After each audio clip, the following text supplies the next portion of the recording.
ৰাতিপুৱা কৈছিলে নহয় ভোজৰ কথা, তাকে ওলাইছোঁ আৰু এফালে আকৌ আহি পাই সকলোৱে নিজৰ নিজৰ কাম কৰিয়ে আছে। মই বোলো সিহঁতক চাবহে পাৰিম আৰু। পিছে আমাৰ ইয়াত মাঘ বিহুৰ দিনা গোটৰ মানুহখিনিয়ে লটাৰী টিকেট খোলায়, তাকেই টিকেট বনাই আছে।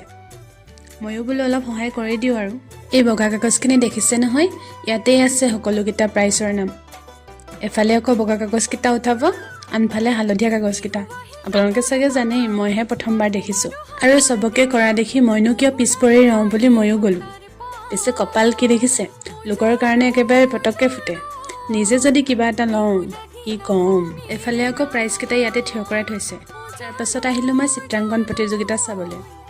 কিন্তু প্ৰতিযোগিতাৰ মাজতে আকৌ ভাষাবলৈও হ'ল বোলে। মই বাৰু ভালেই পালোঁ, ভোকো লাগি আছিলে। সেইকাৰণে দেৰি নকৰাকৈ বহি দিলোঁগৈ আৰু। পিছে ভোক দেখিছে, মাছ মাংস দিবৰ পোৱাই নাই তাৰমানে, তাতকৈ আগতেই খাওঁ খাওঁ লাগিছে। নিজে খাই বৈ ল'লোঁ যেতিয়া এবাৰ লোকৰো ভিডিঅ'টো কৰি দিছোঁ আৰু। তাৰপাছত নচা বগাটো বহুতখিনিয়ে আছিলে। মই পিছে সোনকালে ঘৰলৈ যাওঁ দেই। আজিলৈ পিছে বাই।